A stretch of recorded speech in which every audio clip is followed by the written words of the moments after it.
Hi viewers, இன்றைக்கான வீடியோவில் என்ன நடக்கலாம்னு சொல்லிட்டு பார்க்கலாம். வீடியோக்குள்ளே போகிறதுக்கு முன்னாடி நம்ம சேனலை லைக் அண்ட் சப்ஸ்கிரைப் பண்ணிவிட்டு கொஞ்சம் சப்போர்ட் பண்ணுங்கள். வாங்க இப்போ வீடியோக்குள்ளே போகலாம். நம்ம கார்த்தி ரேவதியை தேடி எங்கேயும் அலைஞ்சிக்கிட்டு இருக்காங்க. அப்போது மீனாட்சி சொல்கிறாங்க, எனக்கு என்னமோ அந்த முத்துப்பாண்டி மேலே தான் எனக்கு டவுட்டாக இருக்குது. கண்டிப்பாக அவன் தான் ரேவதி ஏதாவது செஞ்சுருக்கணும் அப்படிங்கிற மாதிரி சொல்ல, இதை கேட்ட கார்த்திக்கு பயம் இன்னும் அதிகமாகுது. ரேவதி உனக்கு எதுவும் ஆகாது, கண்டிப்பாக நான் உன்னை காப்பாற்றிடுறேன் அப்படிங்கிற மாதிரி கார்த்தி மனசில் சொல்லிக்கிட்டு ரேவதியை அந்த இடத்துல தேடிக்கிட்டு இருக்காங்க. கார்த்தியோட நிலைமையை பார்த்து முத்துப்பாண்டியோட ஒய்ஃப் ரொம்பவே பரிதாபப்பட்டு இருக்காங்க. இதுக்கு மேலே நம்ம சும்மா இருந்தால் வேலைக்காகாது. நம்ம புருஷன் பண்ண பாவம் கண்டிப்பாக நம்ம பிள்ளையை தான் சேரும்.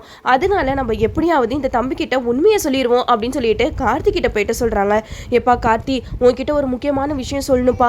இதுக்கு மேலே நான் உண்மையை மறைச்சனா அப்புறம் என்னோட குற்ற உணர்ச்சியை நீ சாகடிச்சிடும் அப்படின்னு சொல்லிட்டு முத்துப்பாண்டியோட ஒய்ஃப் கார்த்திகிட்ட ரேவதியை முத்துப்பாண்டி எங்கே அடைச்சி வச்சிருக்காங்க அப்படிங்கிற உண்மையை சொல்கிறாங்க. உங்கள் ஒய்ஃப் ரேவதியை என்னோட ஹஸ்பண்ட் முத்துப்பாண்டி தான் கடத்தி வச்சிருக்காரு. அது மட்டும் இல்லாமல் இந்த ஊரில் இருக்கிற சொக்கப்பானைக்குள்ளே தான் உங்கள் ஒய்ஃபை ஒழிச்சு வச்சுருக்காங்க. அது மட்டும் இல்லாமல் அந்த சொக்கப்பானை எரிக்கும் போது உங்கள் மனைவியும் அதிலே எரிஞ்சு போகணும் அப்படின்னு சொல்லிட்டு தான் இவங்க எல்லாருமே கேவலமாக பிளான் பண்ணி இந்த மாதிரிலாம் பண்ணியிருக்காங்க அப்படின்னு சொல்லிட்டு முத்துப்பாண்டியோட ஒய்ஃப் கார்த்திகிட்ட எல்லா விஷயத்தையுமே சொல்லிடுறாங்க. இதெல்லாம் கேட்ட கார்த்தி எப்படியாவது ரேவதியை காப்பாற்றியாகணும் அப்படின்னு சொல்லிட்டு அந்த ஊர் மக்கள் எல்லாருமே அந்த சொக்கப்பானையில் தீ வைக்க போகும்போது கரெக்டாக ஓடி ரேவதியை காப்பாற்றிடுறாங்க. ரேவதியை காப்பாற்றினோன்னே அங்கே இருக்கிற எல்லாருமே பயங்கர ஷாக்கிங்காக பார்த்துருக்கோம். நல்ல வேலை தம்பி, சரியான நேரத்தில் உன்னோட மனைவியை நீ காப்பாத்திட்ட. நீ மட்டும் கொஞ்சம் தாமதமாக வந்திருந்தனா கண்டிப்பாக உன்னோட மனைவியை நீ உயிரோடவே பார்த்துருக்க முடியாது. இந்த சொக்கப்பானையோட சேர்த்து இந்த அப்பாவி பொண்ணையும் நாங்கள் எரிச்சிருப்போமே, அந்த பாவம் எங்களை சும்மா விட்டுருக்குமா அப்படிங்கிற மாதிரி கார்த்திகிட்ட எல்லாரும் சொல்லிக்கிட்டு இருக்காங்க. அப்போ கார்த்திகிட்ட கேட்குறாங்க, யாருப்பா இந்த மாதிரி வேலையெல்லாம் பார்த்தது அப்படிங்கிற மாதிரி சொல்ல, அதுக்கு கார்த்தி சொல்கிறாங்க, அந்த முத்துப்பாண்டியோட வேலை தான் அப்படிங்கிற மாதிரி சொல்லும்போது எல்லா மக்களுமே முத்துப்பாண்டி மேலே செம்ம கோவத்தில் இருக்காங்க. இவ்வளோ நாளாக அவன் பண்ண அநியாயம் அட்டூழியத்தெல்லாம் நாங்கள் கொஞ்சம் கொஞ்சமாக பொறுத்துட்டு இருந்தோம். ஆனால் ஒரு உயிரை கொல்ற அளவுக்கு போயிருக்கானே, அந்த பாவத்தை எங்கள் மேலே சுமத்த பார்த்தான் பார்த்தீங்களா, இதுக்கப்புறம் அவனை நாங்கள் சும்மா விடக்கூடாது அப்படின்னு சொல்லிட்டு எல்லா மக்களுமே திரண்டு போயிட்டு முத்துப்பாண்டியை செம்மையாக போட்டு அடிக்கிறாங்க. அப்போது கார்த்திக் சொல்கிறாங்க, வேணாம் அவரை அடிக்காதீங்க, விட்டுருங்க. நீங்கள் அவரோட குணத்தை மட்டும் பார்க்குறீங்க, ஆனால் அவங்களோட மனைவியோட குணத்தை பாருங்கள். அவங்க மனைவி மட்டும் என்கிட்ட இந்த உண்மையை சொல்லலைன்னா இன்னும் என்னோட மனைவியை நான் காப்பாற்றிருக்க முடியாது. அவங்களோட நல்ல மனசுக்காவது அவங்களோட ஹஸ்பண்டை நம்ம சும்மா விட்டுருவோம் அப்படிங்கிற மாதிரி சொல்ல, அப்போ ஊர் மக்கள் எல்லாருமே கொஞ்சம் நேரம் கார்த்தியவே பார்க்குறாங்க. உனக்கு எவ்வளோ பெரிய மனசுப்பா, உன்னோட மனைவியை கொல்ல நினச்சவனை நீ காப்பாற்றணும்னு நினைக்கிற பாரு, நீ எங்கேயோ போயிட்ட அப்படிங்கிற மாதிரி சொல்லும்போது கார்த்தி சொல்கிறாங்க, அவங்களோட மனைவியை பாருங்க, அவங்க இப்போ மாசமாக இருக்காங்க. இந்த மாதிரி நேரத்தில் அவங்க ஹஸ்பண்டை நீங்கள் இப்படிலாம் பண்ணீங்கன்னா அவங்க மனசு எந்த அளவுக்கு வேதனைப்படும் அப்படிங்கிற மாதிரி சொல்லி ஊர் மக்கள் எல்லாம் சமாதானப்படுத்துகிறாங்க. அப்போ தான் முத்துப்பாண்டிக்கு மனசெல்லாம் குற்ற உணர்ச்சியாக இருக்குது. நம்ம எவ்வளோ பெரிய தப்பு பண்ண பார்த்தோம், நம்மளோட மனைவி நல்லவளாக இருக்க போய் இன்னைக்கு நம்ம உயிரோட இருக்கோம், அப்படி இல்லைன்னா நம்மளை எல்லாருமே அடிச்சே சாகடிச்சிருப்பாங்களே அப்படின்னு சொல்லிட்டு முத்துப்பாண்டி கார்த்திகிட்ட நிற்கிறாங்க. என்னைய மன்னிச்சிருப்பா, உனக்கு எந்த அளவுக்கு நல்ல மனசு இருந்திருந்தா என்னைய எல்லார்கிட்ட இருந்து காப்பாத்திருப்ப. நீ நினைச்சிருந்தா கண்டிப்பா உன்னோட மனைவியை நான் இப்படி பண்ணதுக்கு எல்லாரையும் நீ அடிச்சு சாகடிக்கட்டும் அப்படின்னு சொல்லிட்டு நீ விட்டுருப்ப. ஆனா உன்னோட நல்ல மனசுக்கு நான் உன் முன்னாடி நிக்கிறதுக்கே தகுதி இல்லாதவ. என்னோட மனைவி நல்ல குணத்தால இருக்கிறனாலதான் இப்ப நான் உயிரோட இருக்கேன், என்னைய மன்னிச்சிருப்பா அப்படின்னு சொல்லிட்டு எல்லாருமே சமாதானம் ஆயிடுறாங்க. இந்த இடத்துல நம்ம கார்த்தி ரேவதி எல்லா பிரச்சனையும் முடிச்சுட்டு ஊருக்கு கிளம்புறாங்க. இந்த சைடு நம்ம சந்திரகலா சாமுண்டீஸ்வரி கிட்ட சொல்லிக்கிட்டு இருக்காங்க, அக்கா இதுக்கப்புறம் நம்ம சும்மா இருக்கக்கூடாது. ரேவதிக்கு என்ன தைரியம் இருந்தா நம்ம கிட்ட போய் சொல்லிட்டு அந்த டிரைவர் பையன் கூட ஊர் சுத்த போயிருப்பா. இதுக்கப்புறம் அவங்க ரெண்டு பேரையும் நம்ம பிரிச்சு வச்சாதான் வேலைக்கு ஆகும் அப்படிங்கிற மாதிரி பேசிக்கிட்டு இருப்பாங்க.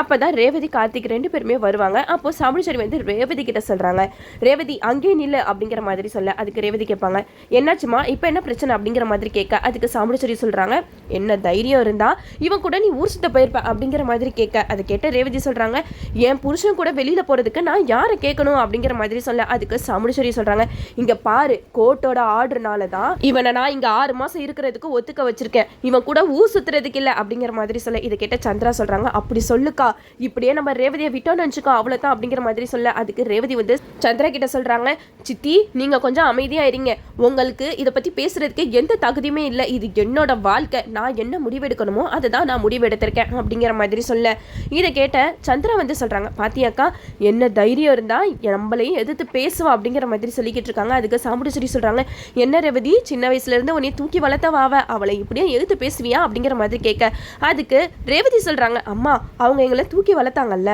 ஆனா அவங்க எதுக்காகம்மா எங்க வாழ்க்கைக்கு எது நல்லதோ அதை அமைச்சு கொடுக்க மாட்டேங்கிறாங்க, எனக்கு கார்த்தி தான் எல்லாமே, நீங்கள் என்ன சொன்னாலும் சரி நான் அவரோட தான் சேர்ந்து வாழ்வேன் அப்படிங்கிற மாதிரி நம்ம ரேவதி வந்து சாமுடிச்செடி கிட்ட சொல்லிக்கிட்டு இருக்காங்க. அப்போ சாமுடிச்செடி சொல்கிறாங்க, இதெல்லாம் வேலைக்காகாது, நீ அடிக்கடி இவன் கூட ஊர் சுற்றிக்கிட்டு இருப்ப, அதை நாங்கள் பார்த்துட்டு சும்மா இருக்கணுமா, அதெல்லாம் முடியவே முடியாது. ஏ டிரைவர், உனக்கு இனிமேட்டு இந்த வீட்டில் இடம் இல்லை, ஒழுங்கு மரியாதையாக வீட்டை விட்டு வெளியில் போ அப்படிங்கிற மாதிரி சொல்லிக்கிட்டு இருக்காங்க. இதை கேட்ட ராஜராஜனுக்கு சம்மக்கமும் வருது. இங்கே பாரு சாமுடிச்செடி, நான் அமைதியாக இருக்கேன்னு சொல்லிட்டு நீ ரொம்பவே எல்லாம் மீறி போய்கிட்டு இருக்க. நம்ம வீட்டை மாப்பிள்ளையே எப்படி நீ வீட்டை விட்டு வெளியில் போன்னு சொல்லுவேன். உன் தங்கச்சி பேச்சை கேட்டுட்டு நீ ரொம்ப தான் ஆடிக்கிட்டு இருக்க. நானும் சரி எதையும் கண்டுக்காம இருப்போன்னு பார்த்தா நீங்க 2 பேரும் போடுற ஆட்டம் எங்களால தாங்கவே முடியல. ரேவதி யாரை கேட்டு வெளியில போகணும்? ரேவதி வந்து கார்த்தியோட மனைவி. கார்த்தி கூட வெளியில போறதுக்கு எல்லா உரிமையும் ரேவதிக்கு இருக்கு. அப்புறம் எதுக்கு ஆளுக்கு வச்சு கேள்வி கேட்டுட்டு இருக்கீங்க அப்படிங்கிற மாதிரி சொல்ல, அதுக்கு சந்திரா சொல்றாங்க, பாத்தியாக்கா இவ்வளவு நாளா உன்னைய எழுத்து பேசாத மாமா இப்ப என்னன்னா எழுத்து பேசுறாங்க அப்படிங்கிற மாதிரி சொல்ல, அதுக்கு ராஜராஜன் சொல்றாங்க, இங்க பாரு சந்திரா, இது எங்க குடும்ப விஷயம், நீ தலையிடாத அப்படிங்கிற மாதிரி சொல்லிடுறாங்க. அப்போ சந்திரா வந்து சாமுடிச்செடி கிட்ட சொல்றாங்க, பாத்தியாக்கா ஆளுக்கு என்னைய அடிக்கிறாங்க, ஆளுக்கு எனக்கு மரியாதை தராமல் பேசிக்கிட்டு இருக்காங்க, இனிமேட்டு எனக்கு இந்த வீட்டில் என்ன மரியாதை கிடைக்க போகுது அப்படிங்கிற மாதிரி சந்திரா வந்து சொல்ல, இதை கேட்ட சாமுடிச்செடிக்கு கோபம் அதிகமாகுது.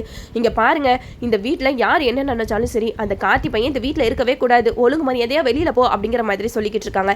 அதுக்கு ரேவதி சொல்கிறாங்க, இங்கே பாருங்கம்மா, கார்த்தி இந்த வீட்டில் இல்லைனா நானும் இந்த வீட்டில் இருக்க மாட்டேன். என்னோட ஹஸ்பண்ட் வந்து கார்த்தி தான், அவர் எங்கே இருக்காரோ அங்கே தான் நான் இருந்தாவேன் அப்படின்னு சொல்லிட்டு ரேவதி வந்து கார்த்தி கிட்ட சொல்கிறாங்க, கார்த்தி வா, நம்ம இந்த வீட்டில் இருக்கவே வேணாம், இவ்வளோ அசிங்கப்பட்ட அவமானப்பட்டு தான் நம்ம இந்த வீட்டில் இருக்கணும்னா அப்படிப்பட்ட வீடே நம்மளுக்கு தேவையில்லை அப்படின்னு சொல்லிட்டு ரேவதி வந்து கார்த்தி கிட்ட சொல்றாங்க. அப்போ சந்திரா வந்து சாமுடிச்செடி கிட்ட சொல்றாங்க, என்னக்கா ரேவதி இப்படி ஒரு முடிவு எடுக்கிறா, ரேவதி மட்டும் கார்த்தி கூட வெளியில போயிட்டா அவ்வளோதான், அவ என்ன பண்றா ஏது பண்றா நம்மளுக்கு தெரியாம போயிடுமே, இங்க இருக்கும் போதே இதுங்களோட ஆட்டம் தாங்க முடியல, இதுங்க வெளியில போச்சுன்னா என்ன பண்றது அப்படிங்கிற மாதிரி யோசிச்சுட்டு இருக்கும்போது சாமுடிச்செடி சொல்றாங்க, இங்க பாரு ரேவதி, நீ எல்லாம் வெளியில போ தேவையில்லை, அவன் மட்டும் போனா போதும் அப்படிங்கிற மாதிரி சொல்ல, அதுக்கு ரேவதி சொல்றாங்க, என்னம்மா விளையாடுறீங்களா, நீங்க தானே இந்த கல்யாணத்தை பண்ணி வச்சீங்க, நான் யார் கூட வாழணும்னு முடிவெடுக்கிறது இனிமேட்டு என் கையில தான் இருக்கு, நான் இவரோட தான் சேர்ந்து வாழ்வேன் அப்படின்னு சொல்லிட்டு பொட்டி புடுக்க எல்லாத்தையுமே எடுத்துட்டு கார்த்தி கையை பிடிச்சிட்டு வீட்டை விட்டு வெளியேறாங்க.